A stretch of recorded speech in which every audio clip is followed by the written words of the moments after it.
The president has prioritized combating trafficking, and since coming to office in just 3 years has signed over 15 pieces of legislation into law addressing this issue, 9 pieces of legislation specific to the issue of modern slavery. So we are working with bipartisan members of Congress, that can occasionally happen, to join forces and address this issue with all of the levers that are available to us. The president just this past week also declared January 2020 National Slavery and Human Trafficking Prevention Month, affirming the administration's commitment to ending the scourge of human trafficking. And there's no better time for us to be gathered here discussing how we can tackle modern day slavery, pursue justice for victims, and very importantly, hold traffickers accountable to the fullest extent of the law. GED program includes all wraparound services, so transportation, childcare, food, closet, clothing, both. President Trump has really made combating modern slavery and human trafficking a key priority, and Ivanka has really led all of these efforts and helped shine a light on this. People ask us, why are we focused on human trafficking? We're focused on it because President Trump takes on the tough issues. He's grabs on the hardest issues, the intractable issues, and is trying to solve them.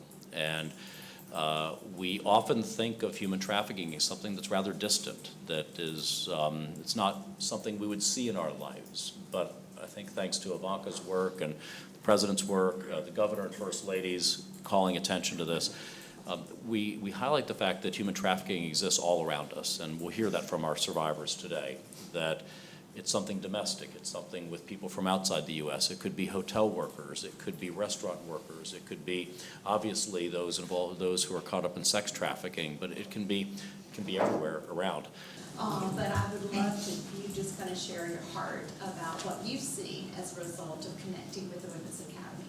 I was 11 years old when I first got pregnant, not by choice.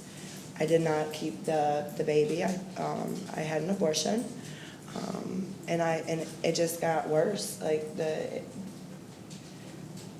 it was like a never-ending story. It wasn't going to ever be an exit. I'm here to say today there's definitely an exit. You're very brave to tell your story, and I told the ladies that we heard from earlier that people are listening now. Your fellow Georgians are listening, and as you can see, our whole country and the whole world is now listening.